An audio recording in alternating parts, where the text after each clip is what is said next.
team ban.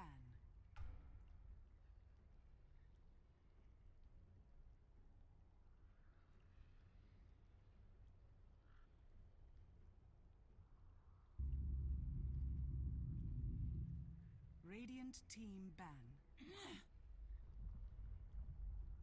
All right, good afternoon and welcome, ladies and gents, to the Dota 2 Gigabyte Challenge in South Africa. Teams before us tonight, this afternoon actually, are IFG Gaming Tilt and Energy Evolution. My name is Prophecy, casting for NAV TV, and this is the losers bracket semi-final. So whoever gets knocked out here, going home. Unfortunately, nothing to show for it. So hopefully whoever wins through here gets themselves a spot at, or a shot at third place.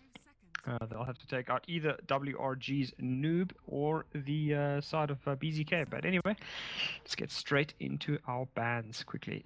IFG is going to ban out the Io and the Naga. Siren Energy will ban out the Queen of Pain, and still deciding on the second one. It's pretty interesting that IFG is going to ban out the Io and Naga. Io didn't really get any buffs in the last patch.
Radiant team ban.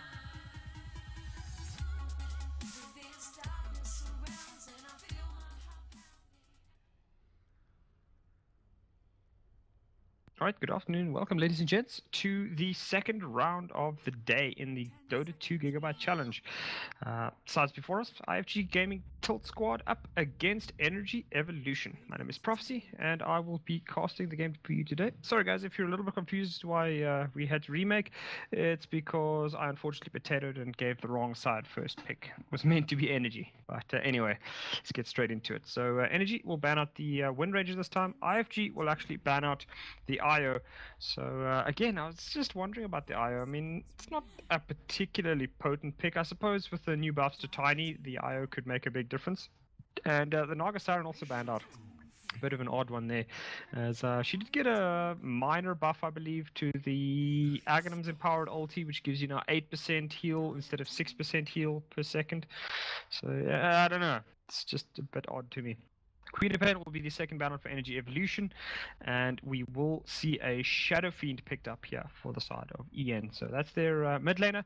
Nightstalker getting picked up for IFG, so a good early roamer now that he has had his HP regen buffed to 2 per second from level 1. And that can mean that he is very, very tanky in the early stages, difficult to kill, and certainly not what you want to be roaming around up against.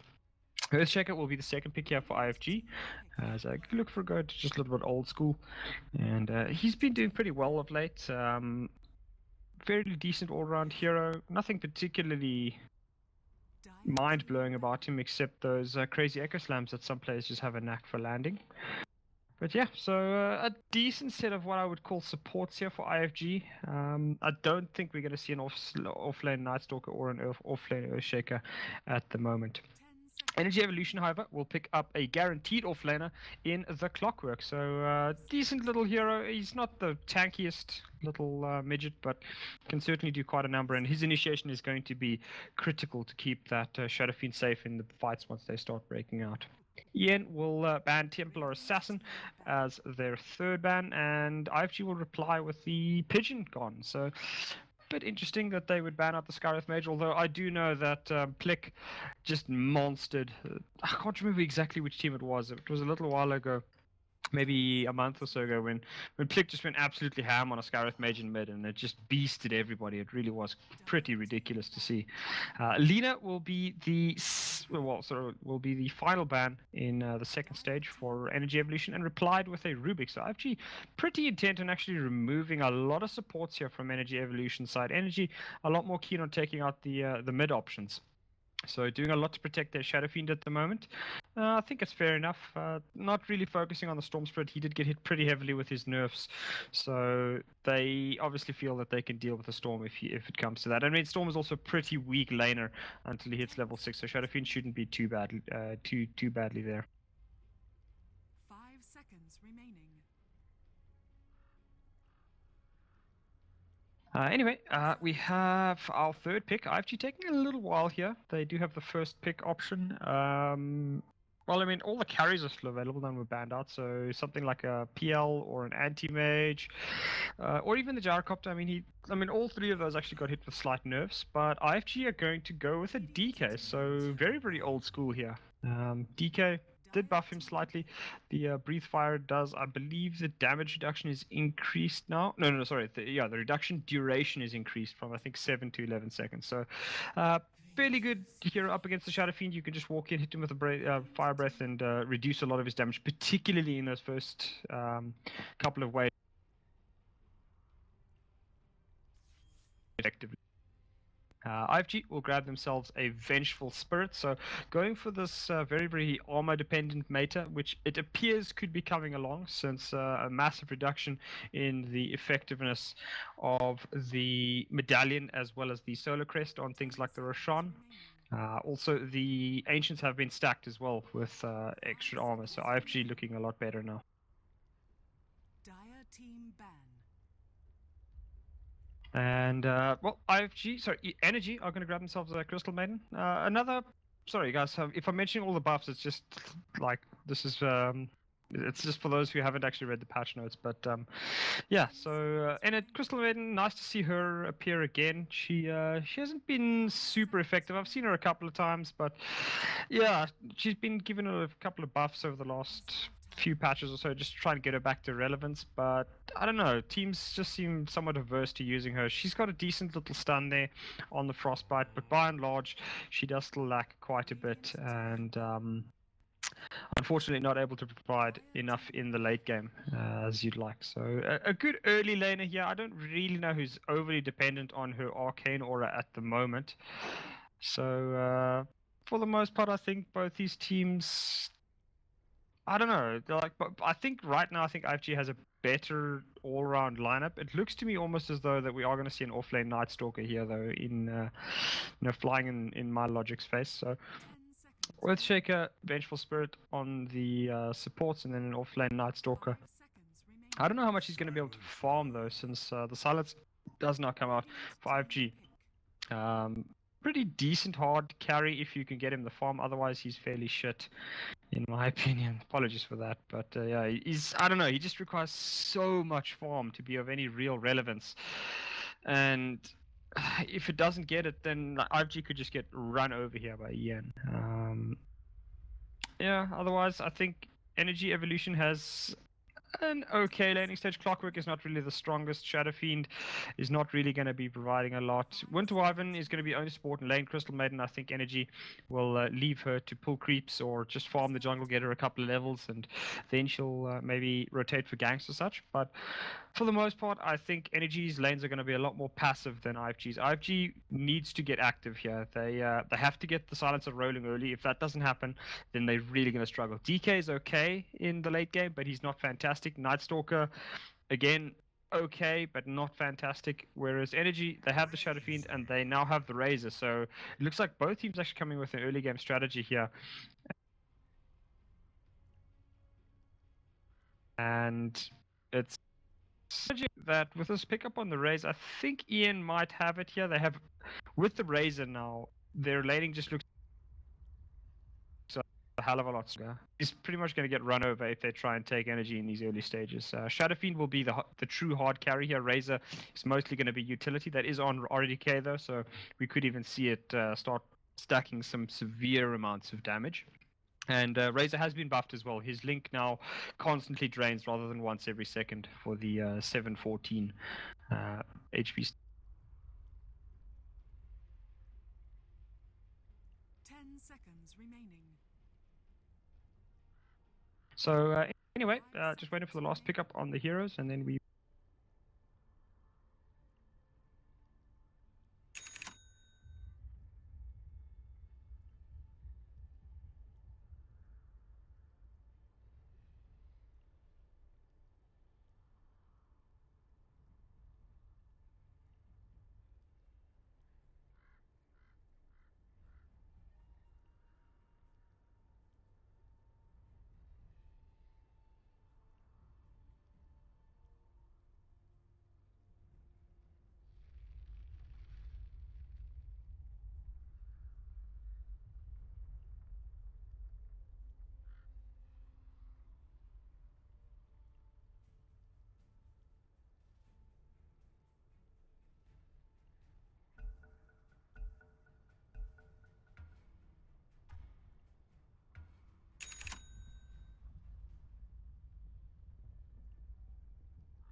is the Dota 2 Gigabyte Challenge, and the sides before us, Ian and IFG. It looks as though I have missed both the first blood and the second kill of the game.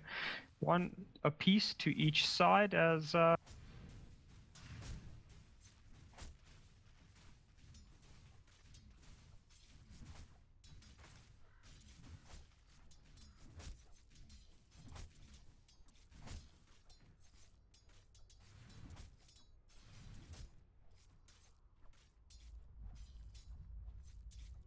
This'll come in handy.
assault though, so Trackles could very well get himself a kill. Does still have the stun available, probably just looking to make something happen as Modace comes in. Does Modace have mana? No, he does not, so it does look as 3-5 might be making his way to safety. He does. Another well-placed set of power cogs will protect him there, and decently played, and keeps himself safe. Still very, very low on the XP though, at the 4-minute mark.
Radiant's top tower is under attack.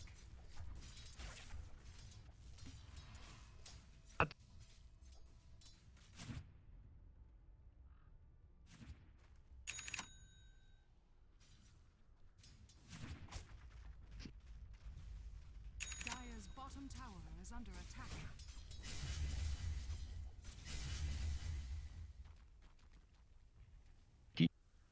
Dire's middle tower is under attack.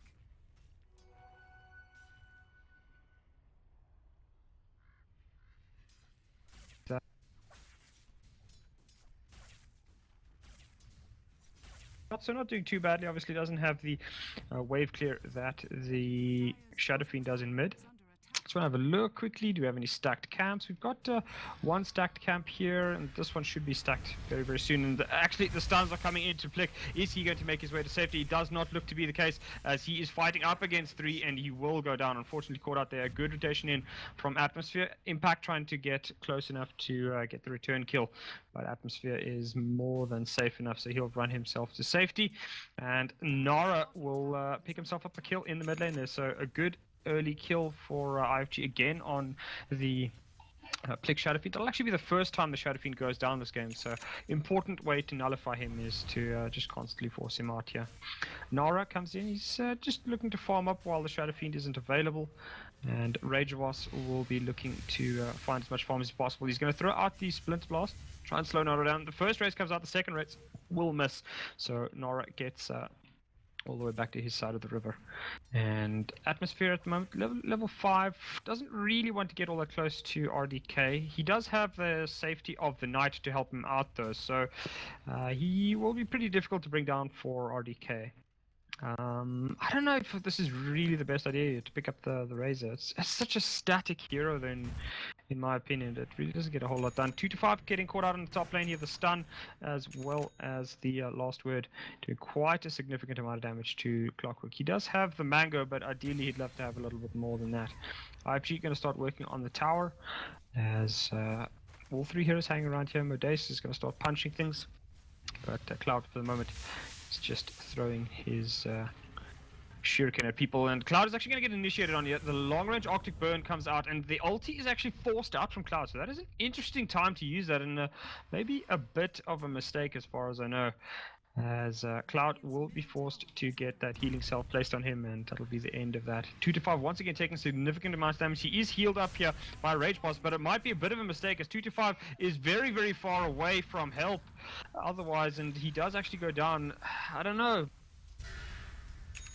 to use the cold embrace. At that point, Nara's rotating in. He's going to do enough to actually finish off Impact from behind, as we've got multiple TPs in. Our Plick has decided to arrive, and the second TP from RDK is cancelled. Realizes not a whole lot is going on. Rageboss is called out once again by the stun. Plick is in the area though, and I don't know if IFG really wants to contest with the Shadow Fiend. Not the tankiest team right now, as the Clockwork comes in with the rocket. Doesn't actually have that long range initiative. Plick is going to throw out the raise, but he will miss. So he just cleans up the creep wave and then moves back. We have 2 heroes hanging around here. Clockwork does not have the ulti, obviously, so it's going to be very, very difficult for them to actually backstab in any way. Cloud is just going to clean up the creeps in the meanwhile. RDK, meanwhile, just farms away in the mid lane. Nara starting to work on the tower, as any good DK should. And he's done a pretty good job. Some decent rotations, 3 and 1 at the moment, 0 assists, but for the most part he's set things up nicely. IFG will lose their offlaner once again. RDK sapping a ton of damage as it hits Dawn, and gets a easy kill in the end. So he's 2 and 0 on the Razor, and this is not really the carry in South Africa you'd like to give free farm to. I mean, RDK well known as one of, if not the top carry in SA, and certainly can make a whole host of problems come your way if you give him that free farm. In the mid lane, up on the top lane, 2-5 looks to leech what he can, but he's actually going to get caught out here by Modeste, and if he gets trapped behind a good Fisher, oh, well placed there by 2-5, as he does get a much, much better positioning in that fight. Ulti comes out from Plick. They're not going to get trackled, or are they? If Plick does have that haste rune, so he's going to start up here. Modeste is not making it home, and he goes down. RDK, in the meanwhile, is using the space and time to clean up that tower, and all of a sudden, it's 5-5. EN looking a little bit stronger in these last 2 minutes than they were before that, and IFG are forced to farm Nara up here. I mean, he's been doing decently, as I said, good rotations, but the problem is Nara doesn't provide the amount of burst that the Shadow Fiend will, and he's certainly not going to provide the right click until much later in the game. Nara is going to grab himself completed power trades, just trying to tank up as much as he can, and could very well be building perhaps a Vanguard or Crimson Guard. I think wouldn't do too badly up against EN. I mean, they are heavily based on physical damage, so it would actually be a decent item. RDK moves into the mid lane, where he's going to start working on Nara. Now, Nara, not a very fast hero at all, so RDK could easily get the jump on him. Interestingly, Nora's actually, sorry, RDK has actually gone for the Yasha first up, just trying to increase that move speed as the ulti comes out from the silencer. This means top lane is going down here. Rage Boss will be the one hunted, and he will lose a stack of intelligence there. Cloud picking up the third, as he's now 6 intel stolen. He's about to hit level 8, but interesting that he's using the ulti this regularly.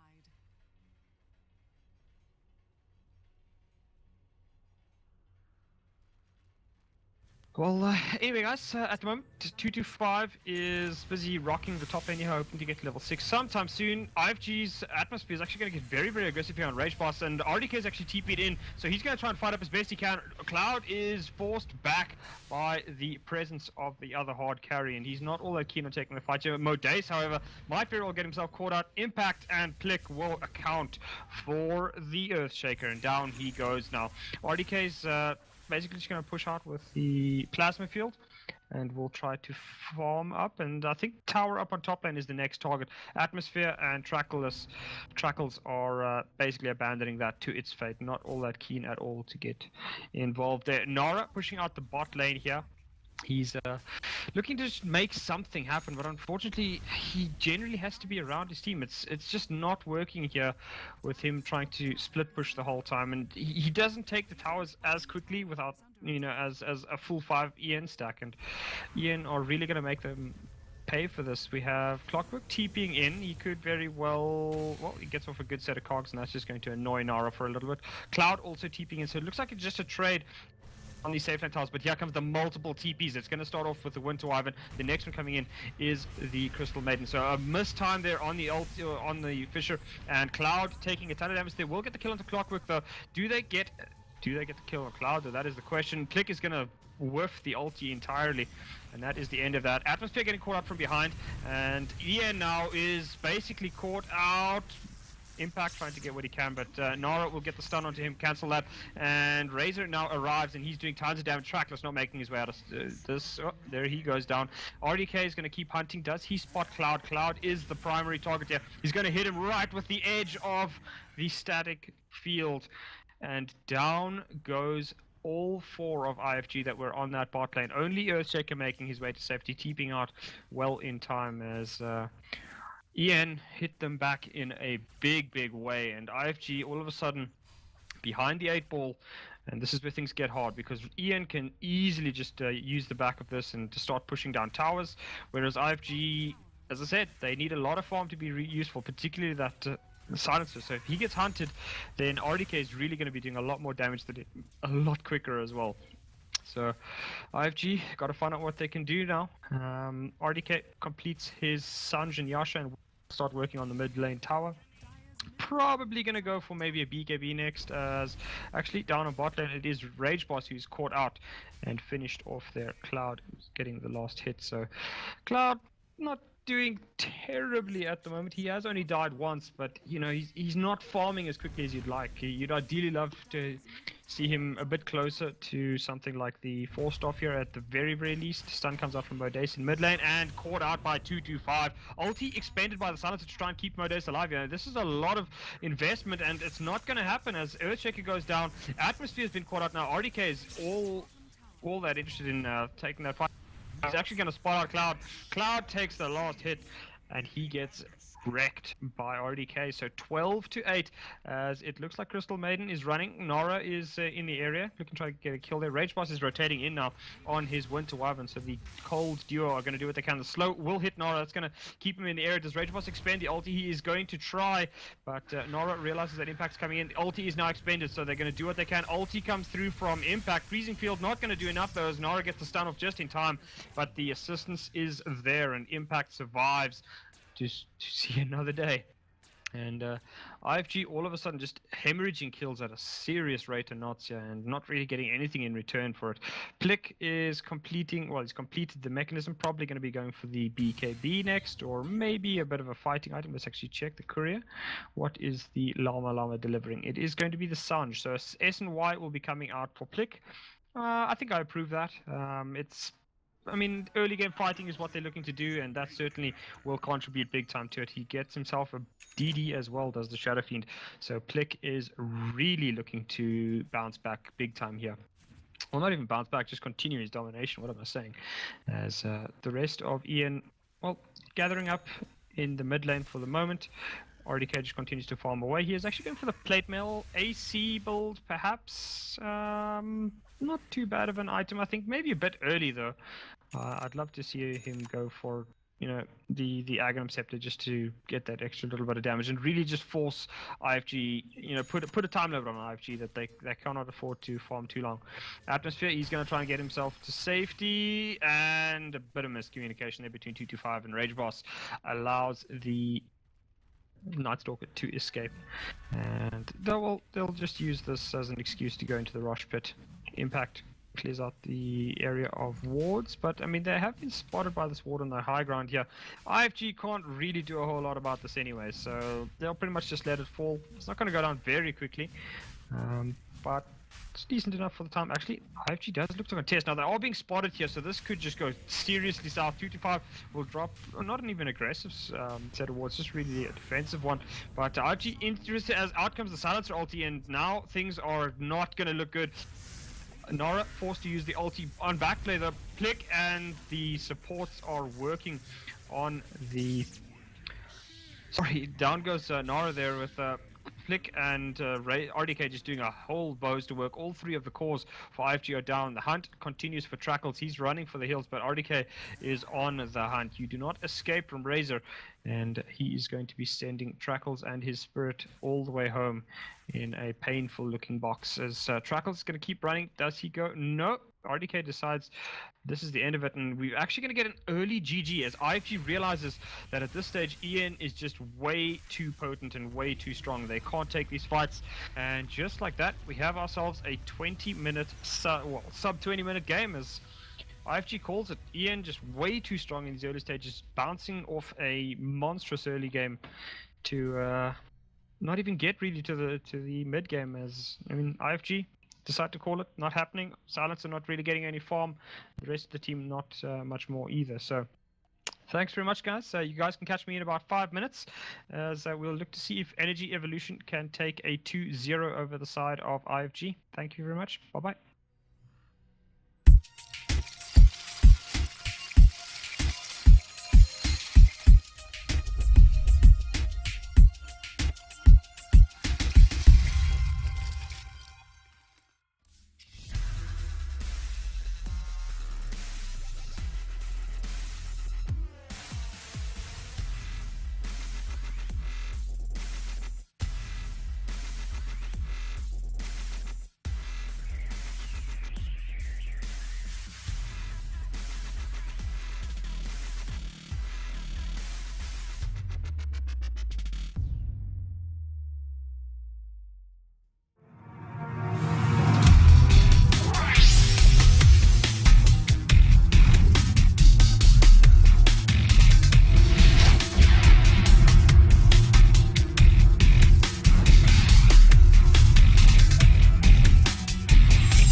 All right, hello and welcome, ladies and gents. Good afternoon to the game 2 between the sides of Energy Evolution and IFG's Tilt Squad. So, sorry, Infinity Gaming Tilt Squad. Sorry, we just call them IFG. But anyway, not the best game for IFG in game 1. Tried a bit of a gimmicky draft, off lane, Night Stalker, hard carry, silencer, and they kind of just ran into Energy Evolution in a mood not really willing to give them the early game. Energy completely wrecking the side of IFG and getting out a team in a GG. So IFG not looking so strong. Hopefully they can bounce back in game 2, take us to a game 3 here. But Ian right now are looking every bit the monsters that they have been for the past 6 months in SA. Clearly top 3 in the country, if not slightly higher, but that's a matter of debate. Anyway, series of drafts. As we have the Shadow Fiend and Wind Ranger banned out by Energy Evolution, the Io and Winter Wyvern by IFG. So once again, both teams following their policy. Energy Evolution banning out mids and IFG banning out supports.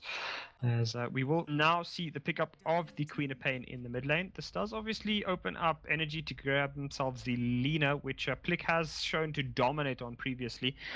And IFG's got to be a bit careful here. They can't afford to take too many chances. As I said, Queen of Pain and Lina, not definitely coming off the worst of that matchup. So, does Energy Evolution decide to go for her, the Lina, or do they decide to go for something else?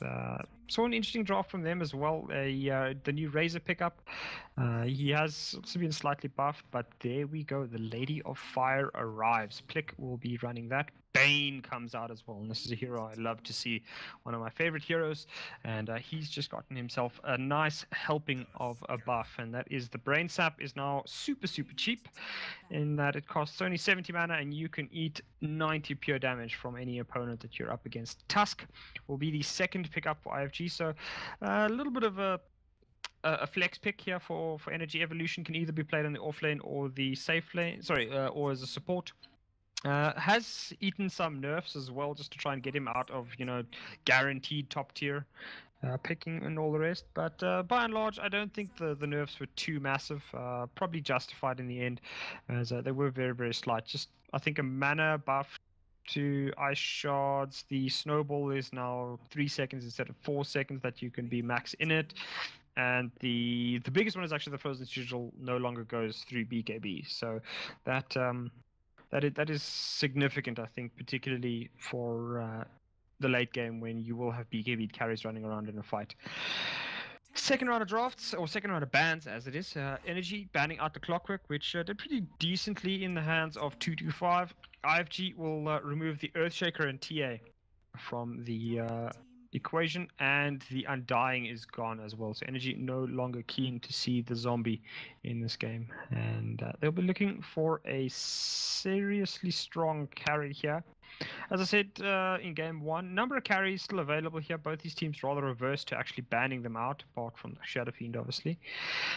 Again, Anti-Mage could work pretty well, although Bane is not necessarily the hero that you'd like. I think a Gyrocopter might actually be better here with the Bane. Night Stalker will come out. Again, interesting that both these teams have shown a predilection for picking up the Hunter of the Night. I don't know if he's going to be played as an off-laner here. That seems a bit of an iffy situation as it is. I suppose they get away with it. It really just depends on how IFG builds. I mean, if they go with the aggressive early lane, Night Stalker is really going to suffer. If you go with the slightly more passive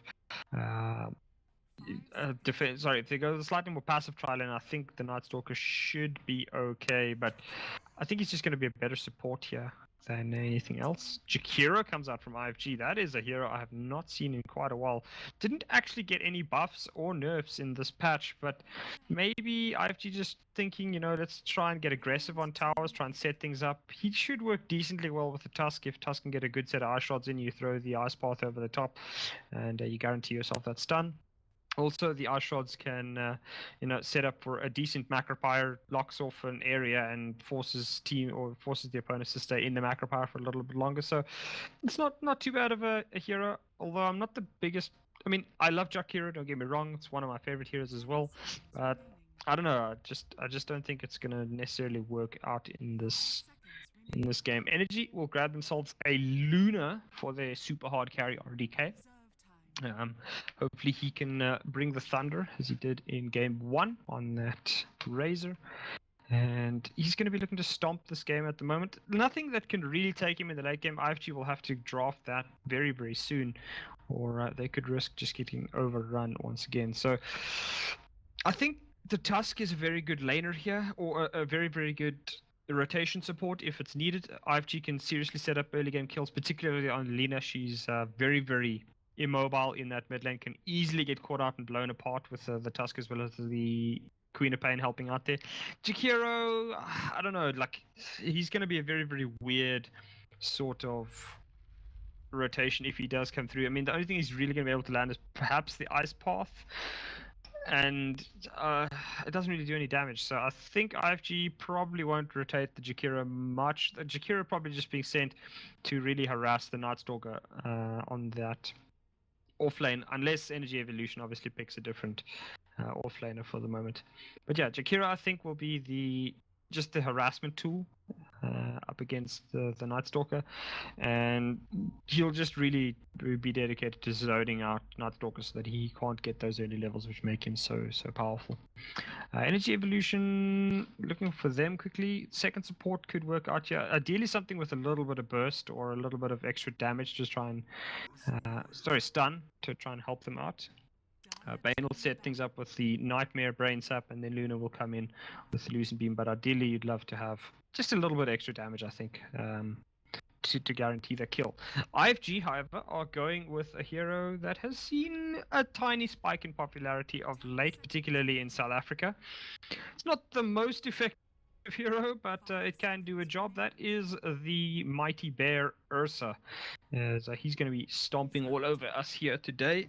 Don't really know how it's going to work. I mean, it makes life very, very easy for the Nightstalker, since Ursa's not really going to be able to harass him all that much. I mean, double slows from Jakiro Ursa could result in a very, very dead Nightstalker. The problem is Nightstalker does also provide this, the mischance, which Ursa is not going to be all that happy about. And Ursa can be kited fairly easily in this game. He's going up against a Bane. Bane can just sleep him. Once he's got the BKB up on the Ursa, he can just get the Fiend's Grip. So I do think that Ursa is not going to have a fun game here. And Energy Evolution will definitely be coming off the better of these two in the late game fights. Spirit Breaker is removed by IFG in response to the Rubik ban from Energy Evolution. And Energy, well, they're going to win their lanes and they will pick themselves up a Viper. This looks to be potential dual lanes here. Nightstalker Viper on the off lane, Bane Luna on the safe with a mid Lina. Alternatively, the Lina could be just a support and then they stick Viper in the mid lane. Viper should be okay up against the Quap if he does mid lane. Quap's not really going to have the best time against the Viper, since he does tend to dominate up against her, and she is not going to be as effective with a Shadow Strike, obviously. So I think Energy have a very, very strong laning stage if they lane it with Nightstalker off lane, Luna, Bane, Lina safe, and the Viper mid. And IFG have a very odd laning stage. Sand King, Jakiro, and Ursa on the safe lane.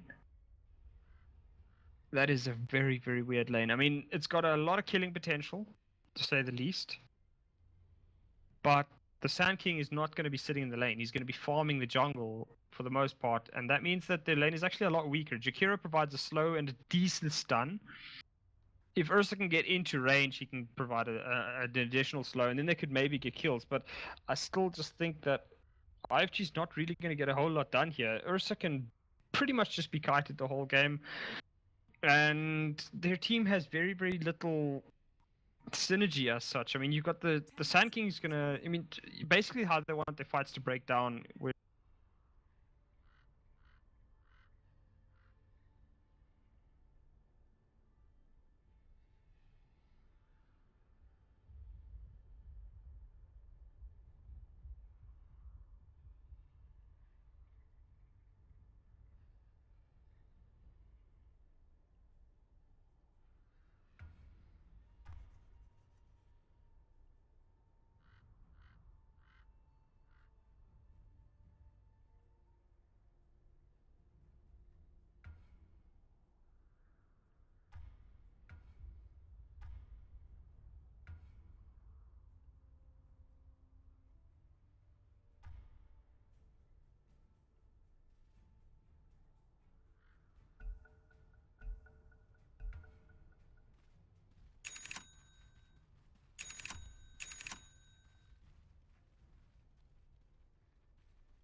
30 seconds to battle.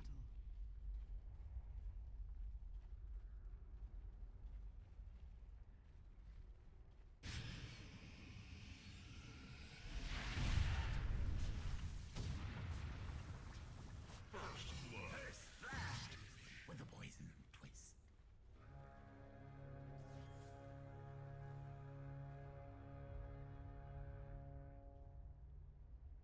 The battle begins.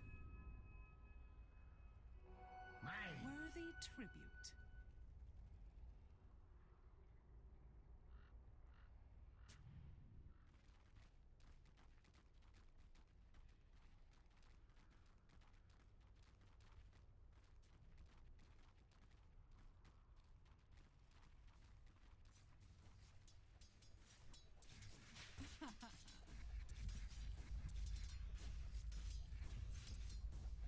Denied.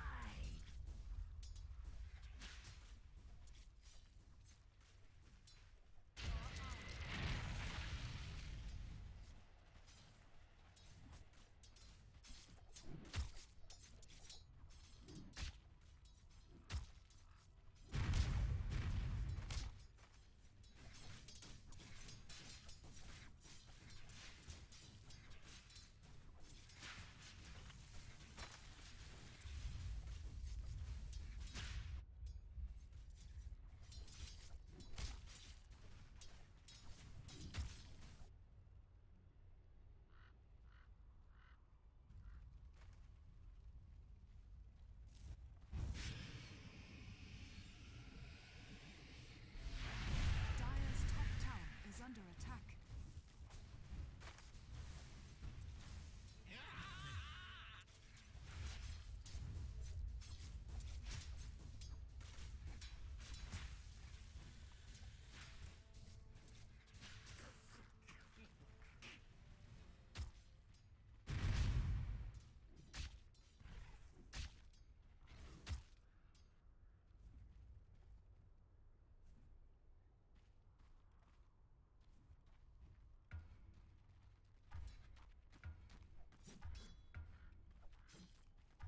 Double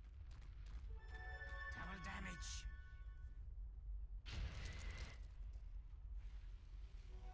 I'll take your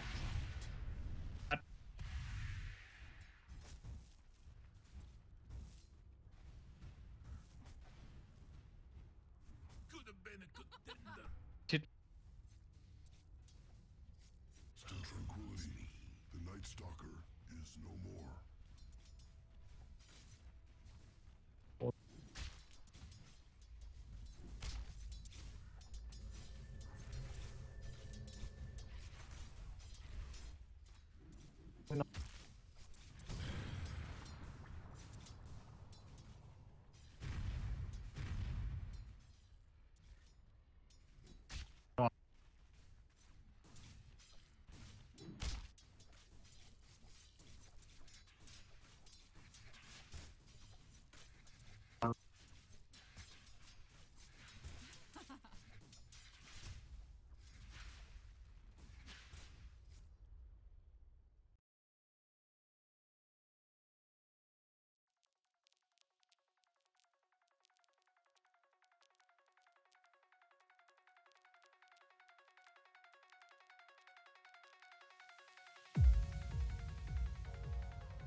I feel like I fought all my life for this. This one part, this one third, I've always missed. No, just don't let it go. I started the fight, but now I'm losing. So will I fall again? I'm scared of heights, yet it was me who ran away. All catches the ice shards, and that'll be the end of his life. So Atmosphere not making anything happen up top lane, but he rotates in and gets a kill in the mid. Modace also making the assist there. So Modace, what's he looking like at the moment? He's level 2, doesn't really have anything. Has he actually stacked any camps? No. So what has Modace been doing then? He's just hanging around in mid lane here. This is a serious problem. I mean, he should at the very least be farming some camps. He's got no creep kills. What? Weird. I don't know. I genuinely don't know what Modace is doing at this point. So, RDK just eats a bit of damage from the Ice Shards. We'll start working on the tower, do a little bit of damage maybe to Atmosphere. He does have the ulti, does RDK, so if he wants to play cheekily here and try and separate Atmosphere, he could very well get the kill, but Atmosphere does have that snowball, so it might not work out as well as he would like. In mid lane, Plick continues to just plunk away, doing what he can. Gonna start working on the mechanism fairly soon. As otherwise looking fairly healthy on all the lanes here. 225 is looking to get up a urn in the nearby future. We have Modace. He's actually trying to rotate behind, but he has been spotted out by a decently placed ward here, just giving the vision of what he's attempting. Looks as though up on top lane we have Impact. He's duking it out a bit with Atmosphere. Atmosphere will win that engagement for the moment, as somehow Atmosphere has less damage than Impact in terms of just straight up right click. And less armor, despite being 2 levels higher. That makes very little sense. The sleep is going to come out into Atmosphere. RDK is going to get off the Lucent Beam, and Bane eats his brain. So another kill goes the way of Ian, looking to open up a very, very healthy lead here. Let's take a quick look at the net worth. Not going to make a big difference, as it is only about 1,750 in terms of net worth. Sorry, in terms of the XP earned. So looking fairly healthy for Ian, but they definitely need to get a lot more going. 225 was trying to get the rune bottom, but will be denied that as Nara rotates in, grabs himself the bounty. Up on top lane, Impact will find himself a haste rune. Does he just protect it? I think that might be the better idea here. Unless they're looking for something to happen. He's going to pick it up now. Damage comes through onto Nara, who immediately retreats. RDK was working on the tower. He's going to drop the ult, or just drop the moonbeam on top of Atmosphere. And a lot of damage being done to the tower. It is below 500 HP, as Atmosphere just continues to take a lot of harassment damage from the Luna, forced to use another cell just to keep himself alive. We have 2 of Ian hiding in the jungle here, looking to make something happen. They do not spot the stacks coming through though. 225 will move into the lane and looking to just start harassing Cloud. And obviously 225 can't take a man fight against the Ursa. There's very, very few things in the game that can take the man fight against the Ursa. One of those things is the Luna. She's gone down, however, and that is a 3-man rotation. 2-man rotation, actually, to help out Atmosphere get a return kill onto the hard carry of Ian. And that's exactly what they need to do. They need to look for these pickoffs in the early stages, just try and shut down Ian early. Don't let them get off to a good start, which unfortunately might have already happened. But they can certainly come back here. Atmosphere is going to make a play onto Rage Boss, taking a lot of damage, and Impact is arriving to set up the stun for Rage Boss, and this should be the end of Atmosphere's life. The Dragon Slave is available, and it is a toasty looking Polar Bear as he tries to get the punch off onto Rage Boss, but it's just not enough. Down he goes now, as 6-3 is opened up at the 8-minute mark. Plick is doing quite a significant amount of damage to Nara here. Nara forced to blink to the high ground, keep himself safe, but Plick is definitely in the area. Oh, Nara gets himself probably the luckiest rune outside of a regen, that being the invisibility, so he won't be too sad about that. Plick, yeah, he's starting now to work on the mechanism, as Nora, well, he's still looking to decide on something. And damage continues to come through there. What do we have on our Era Courier? I can't actually select the Courier, that's quite irritating. It was just a bottle for Nora. So Nora getting himself the Void Stone. Looks like it might in fact be the early game pickup of the Eul Scepter here. 2-5 makes his way down to the bot lane. But yeah, just going back to Nora quickly on that Eul Scepter, I don't really know if it's worth it. I mean, the Eul's was nerfed in that the range at which you can use it now is, I think, from 650 to 575. I think it's...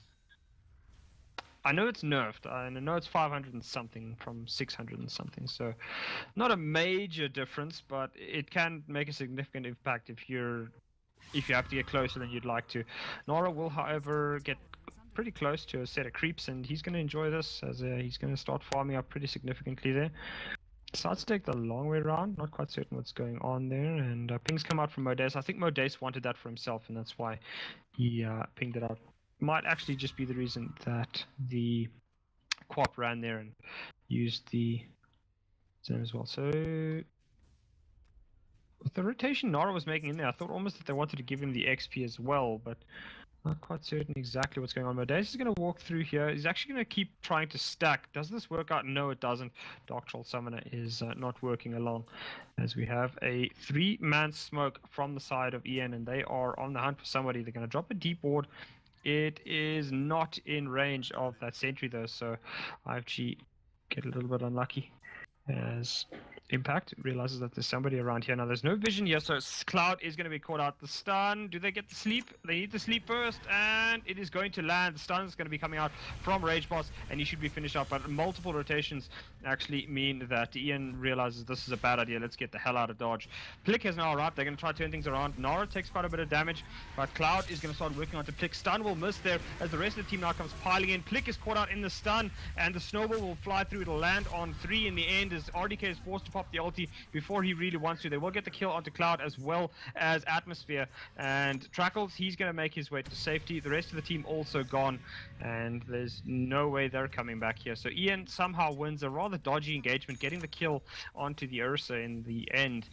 But trading their 2 supports, get themselves the support, the hard carry and the offlaner. So not the end of the world, but I think ideally Ian would have wanted a bit of a cleaner fight there. Nara busy working on the mid lane tower to try and get something done. Plick is moving in as Bane will set up. Does not have the ulti though, so Nara will take the stun from Rage Boss and should be finished off. No, she is not. Well played there by Nara, spamming that blink to get himself to safety, and now using the bottle to keep himself a little bit more HP. 225 is going to help contribute taking out the tower. RDK, I believe, was the one it was given to. It was indeed. And RDK looking to just farm away here. I mean, he's been virtually uncontested. Nothing that IFG could really do to him apart from that one gank up on top lane. He's actually going to TP straight back to the top, is RDK, so just continues his farm here. Very, very safe and dependable carry at the moment is RDK. So Rage Boss, well, I thought he might actually be making his way up there and would have walked right into Nara, and that might have resulted in a death on his part, but he'll be safe for now. They're actually drawing out the areas. They know that Nara is in the jungle. They just don't know really where he is. As RDK tries to get the last hit, but it's not going to be enough. Nara gets himself to safety, and RDK will be a little bit disappointed with that, hoping that he could have gotten that last hit there. In mid lane, we have 3 members of EN, and they're looking to make something happen on this mid lane tower. Actually, there's 4 heroes with 225 hanging around in the area, but he is under the vision of a ward, so there's no tricks up his sleeve that IFG do not know about. And IFG looking to try and defend the mid lane tower here. They also have 4 in the area. Nara now rotating in. Modace sitting under the protection of a invis ward. And Luna is going to use that as a time and space to take out top lane tower. So IFG are starting to fall behind. I wouldn't say significantly, but it is a bit of a trend that you don't want to be seeing here, as Nara is going to just take a bit of unnecessary damage there from Plick. But yeah, it's just it's a trend that you don't want to see IFG continue, because they're trying to make things happen now with some fairly underleveled heroes. If we're all honest, Jakiro actually has hit level 6, so not quite as underleveled as I was making it out. But RDK is level 11. He's now going to get caught out. Does he make it away in time? He does. The snowball will come through, but multiple TPs. RDK pops the ulti. He's going to take a lot of damage, or he's going to do a lot of damage. Does he make it out? He does, in fact, make it out. Cops the last little bit from Trackles, who goes down to Plick. The stun comes through onto Modace. And that is 3 heroes in the grave for IFG. Ian with the very, very quick rotations, but all set up by RDK, immediately realizing the danger that he was in and running for the protection of his tower. Impact comes in and will not be able to get the Nightmare. The night vision just screwing him around there. 225. He's not looking too bad after a bit of a rough start there. Phase Boots and an Urn of Shadows is really all you needed on the Night Stalker at this stage. I think anything else would be a bit of a luxury. As RDK TPs himself back up to the top lane, actually going for the Ogre Club, so I wonder if he's going for the BKB early. Might be a better build considering that IFG doesn't do a stack of physical damage right now apart from the Ursa. So I think he can get away with going with BKB. It'll keep him tanky through most of the magic burst that IFG is dealing with, and later on he can go for something a little bit more tanky in terms of the physical damage. Nara chase out of the jungle by RDK and probably will just retreat in mid lane, 2-5, and Plick account for the third tier 1 tower on the side of IFG. So 2-5, does he get a deep ward here? He's actually going to try and catch somebody out. He might have caught a lot more than he was willing to deal with as the stun comes first from Modeste and then from Shackles. The rest of the team is in the area. The ulti is going to go on to Nara, who cleverly uses the Eul Scepter to keep himself safe. Plick is forced to use the mech, but on the back lines, Cloud is wreaking havoc. Does he get another? He does indeed. That'll actually go the way of Jakiro, and they will get the Queen of Pain. Viper getting the tick down on the dot damage. Oh, sorry, the damage over time. As Ian losing 2 there in the end, not really expecting Cloud to come up from behind, and he certainly profited big time, getting the kill onto the Viper in the end there. Radiant's bottom tower. Atmosphere wanders through the jungle, has been spotted out by Rage Boss. Rage Boss is pretty much just wandering around. I think if Ian had had more heroes to take that fight, they might have come off better, but the fact was they didn't really have any hard lockdown in that fight, and it really just resulted in an easy set of kills for IFG there. Cloud, he's been spotted, but they can't make anything happen, so I think he's got himself a shiny new Blink Dagger coming up.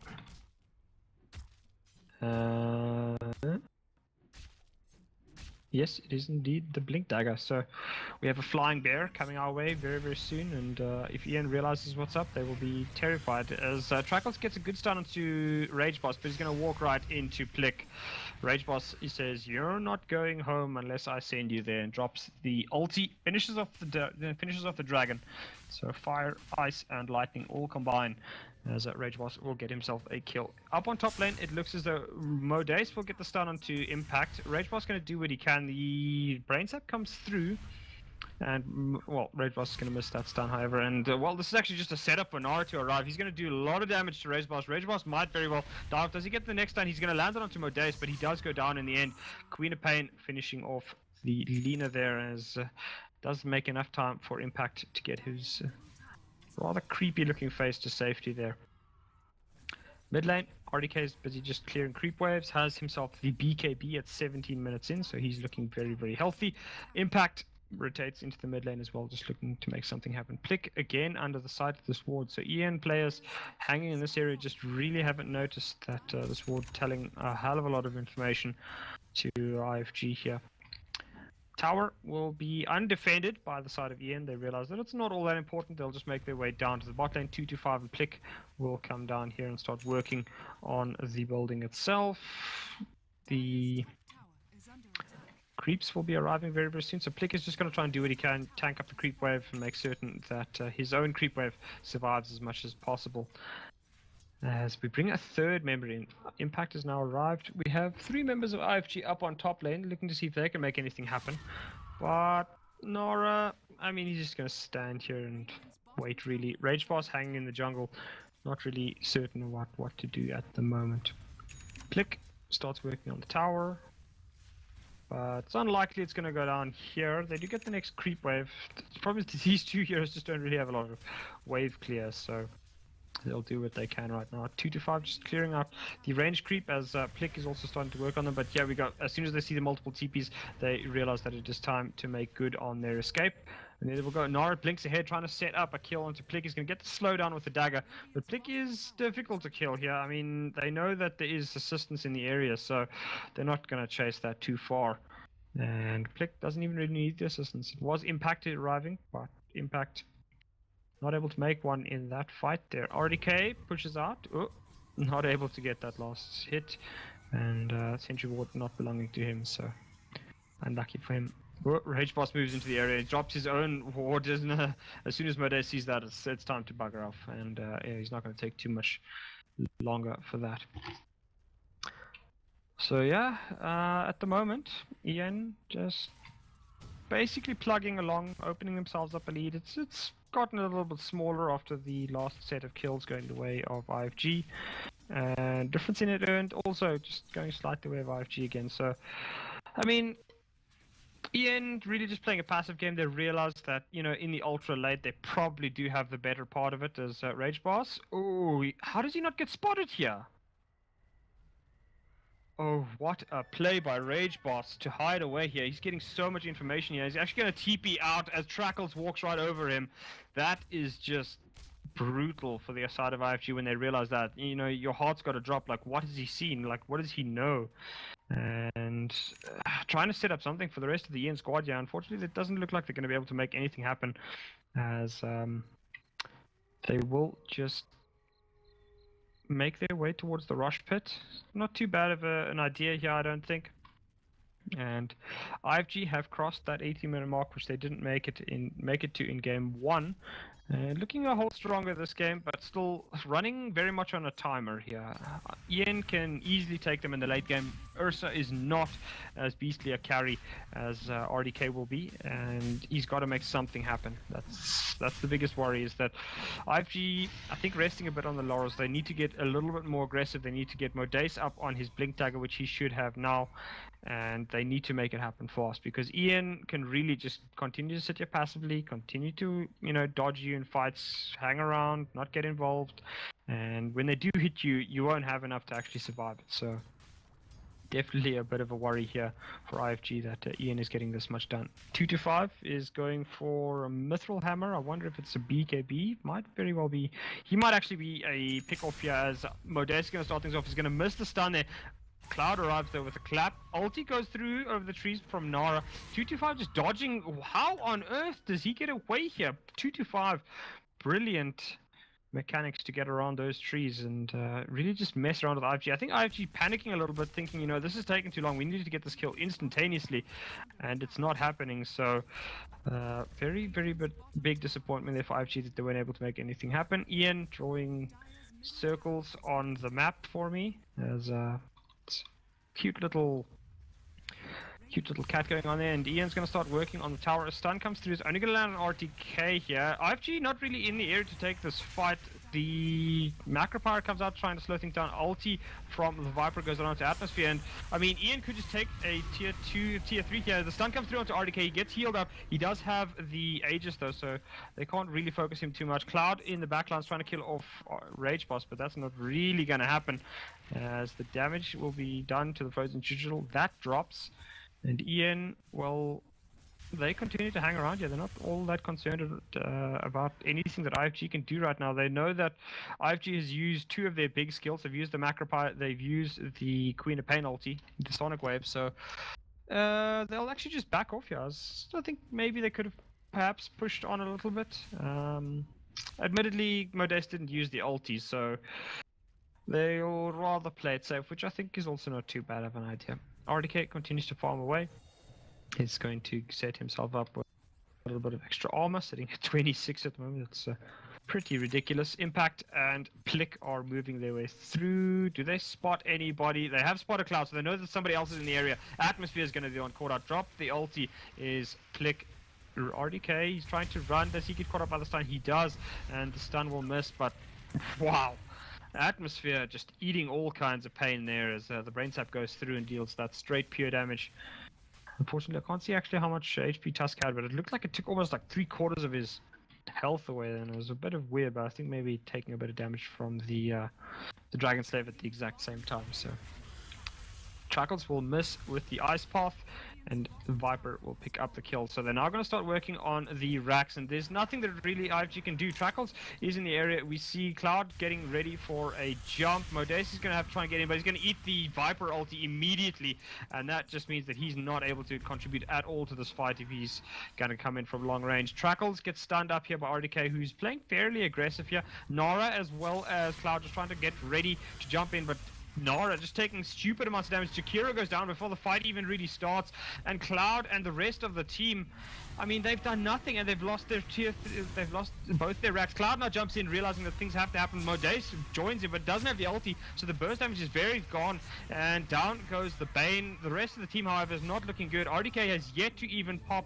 his Aegis or his BKB. He's just working away here. He's going to walk himself into that ulti, and now Modace arrives with a big ulti. They're going to do what they can. It is going to pop the Aegis, but they need help here. RDK is going to get caught out. He's going to get immediately pop the BKB and try to fight up here, but he's fighting up against the Cloud Ursa, and he's going to just TP out of trouble. He knows that there's no way he's taking that fight at close range. Nara will be finished off. Click is looking to maybe turn things around here. Atmosphere, okay, Atmosphere decides, you know, maybe I was getting a little bit aggressive there than I shouldn't be, so he'll TP himself out. But Ian gets all of the heroes out of trouble. Didn't really lose anybody too large, and got 2 buybacks out of IFG. So Ian are looking good at the moment. Have opened themselves up a 12k net worth lead and a 6,000 XP lead, and Ian looking to just walk all over IFG this game, and taken a set of racks as well at the 25-minute mark. So IFG, this draft just really not working out for them here. We finally get a mech up on the side of IFG to try and help them survive through this fight, but I think it might already be too late. Ian just completely dominating them. 225 has got himself the BKB, so I mean, he wasn't even really interested in that fight for the most part. And I mean, what else can you do? IFG don't really have any super hard lockdown. They've got the stun coming out of Sand King, and they've got maybe the Tusk stun with a snowball, but other than that, I mean, there's nothing to really give any of Ian's heroes true pause, except perhaps the Ursa, and I mean, they can easily kite the Ursa around. It's, I don't know, IFG just, they're not looking great. They haven't drafted as well as I know they can. I think maybe, you know, seeing the patch, they might have just, I wouldn't, how can I say it, they basically, I think looking at the patch, they've overestimated certain heroes' abilities, perhaps, particularly the Night Stalker on in game 1. I mean, he was very, very irrelevant. Even in this game, he hasn't been doing a ton of work in 225 sense. I mean, he's set up ganks and all the rest, but it really hasn't been, you know, as spectacular a hero as it might have appeared. Rage Boss, I think, that has done a much better job of drafting than IFG. IFG's really tried to play, I don't know, they've tried too many gimmicky roles. I think you could have just sat with the same heroes that have been doing decently for 6.84 and done, I think, the same kind of thing for the most part. But yeah, maybe a few too many heroes, a few too many new heroes for IFG here. I mean, none of them are really fantastic for what they've been buffed. But anyway, Plick has himself the Heaven's Halberd. He's got the Aghanim Scepter. Ursa has no BKB in sight, so he's got a long way to go. He's actually building himself into the Shadow Blade. Why on earth is he building himself to the Shadow Blade? I mean, he needs a BKB of some sort. I mean, it's the only thing that's going to protect him against Ian. I mean, even then, Ian will still have ways to get through the BKB, but you have to have it. If you don't have it, then any one of Ian's heroes can really either stun you or just ruin your day. And I don't know, maybe a different method of initiation, but Ian hasn't really shown any propensity to not prepare ahead. I mean, they've got Sentry Ward over here, probably just to clear out other wards, but I mean, you can see here, they've already prepped for this. They know what's coming, and that I don't really know what Cloud is attempting to do here. It's really, it's a very, very weird situation for me to see IFG playing like this, because I know that they're better. I really do know that they're better. I mean, you're playing against Ian. As I said, Ian easily top 3 in the country, if not higher. But IFG has shown the ability to fight at times. I mean, they did lose Santo when that ability was particularly great. As Impact is going to start the fight onto Nara here. 225 will drop the rest, and well, Brain is eaten. Impact grabs another. Modace just trying to slow things down. 225 is on the hunt though, trying to get the kill onto Atmosphere. But we'll just pop the BKB, and then eventually retreat. Rage Boss completes his Aghanim Scepter, so that means that the BKBs are more useless. In the meantime, RDK is trying to work on the mid lane tower. He's going to pop the Manta Style now and keep fighting and just send the illusions to attack the tower. Cloud is invisible here, so he could maybe try and set something up. Stun's going to miss though, and Ian live to fight another minute, and they're going to keep going. Not going to let this go anytime soon, as it does look as though 225 is just going to walk in the back and try to get something done. Trackles eventually lands a stun onto Plick, but I mean, of the heroes that you get to jump on, I don't think Plick is really the one you want to be having the go at. 225 clears out the creep wave, just causes a bit of annoyance here for IFG, and this means that Ian will just get ready and go mid lane again. Now, the biggest problem for Ian is that they don't have spectacular wave clear outside of the Luna, so they can't really push the lane as quickly as they would like. Sorry, I did actually forget about Rage Boss. He can contribute to that, but for the most part, IFG can hold the high ground for a fairly long while if they're in decent positions. Ian will realize this and just back off for the moment. Maybe setting up another kill onto Roshan. He's back very, very soon, however, so they could make use of that.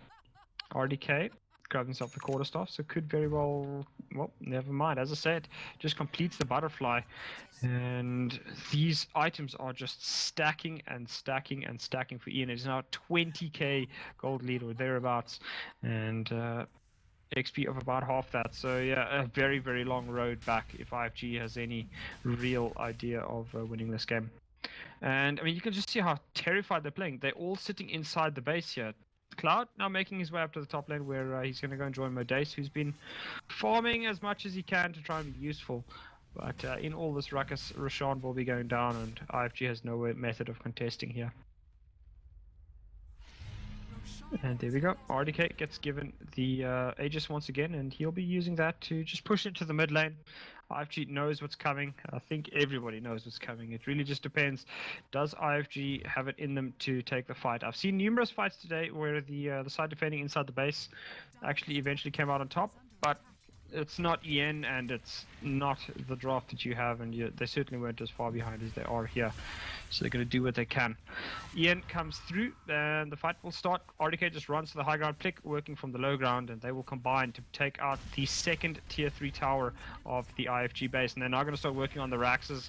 And does IFG decide to commit? RDK is going to get stunned up here, and the rest of the team just playing a bit of distraction. Cloud trying to work around the back, but they are going to lose the Rax before anything goes down. And there we go. Modace comes in with a stun, but it's only onto Rage Boss. Atmosphere is going to die before anything actually happens here. Snowball will come flying through. It's going to go down to the low ground. It's going to stun up 3 heroes in the end, as Atmosphere will also heal himself, but immediately eat that void from 225, and that'll be the end of Tusk. RDK just going ham on the tier 4s, and he's now going to try and fight up here. Cloud decides maybe it's time to get involved, but the GG is coming out. Nara will call that, and the fight is breaking down here. Cloud has nothing left to do. He's actually going to pop the Aegis, but in the end, IFG just getting run over by the side of EN. Game 1 not even making it to 20. Game 2 getting past 30. But IFG had long since lost, and Energy Evolution, well, they earned themselves a spot in the losers bracket final for a minimum of 4th position in the tournament thus far. This was, guys, the Dota 2 challenge run by Gigabyte in South Africa, so thanks very much to them. My name is Prophecy, casting from Nav TV. You can follow me at Prophecy Gaming on both Facebook as well as Twitter. Please do follow me there, guys. I'd love to have a little bit of feedback on my casts, whether good or bad. Please do just send me some information. So thank you very much, gents, and catch me at about 5 o'clock CET with our loser bracket final, and then at 8 tonight we have the winner bracket final between the old foes of BVD Emo and their ex-brothers, the new side of Carbon. So thank you very much, gents, and enjoy the rest of your afternoon. Bye-bye.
phoenix, born from the ashes.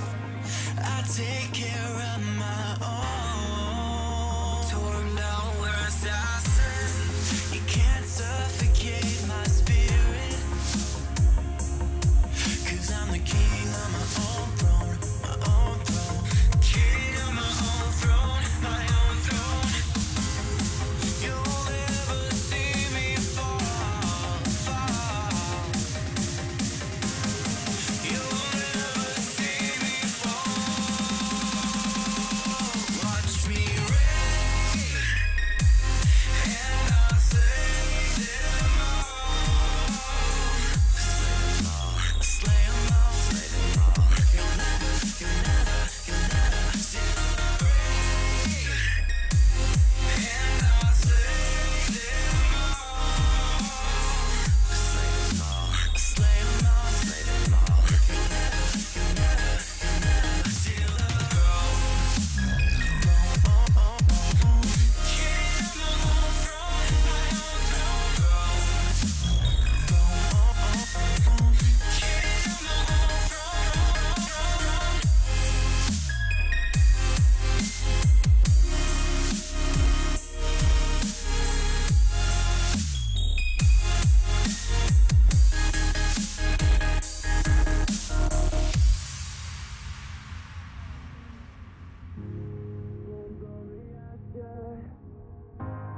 Born from the ashes, born from the ashes, born from the ashes, born from the ashes,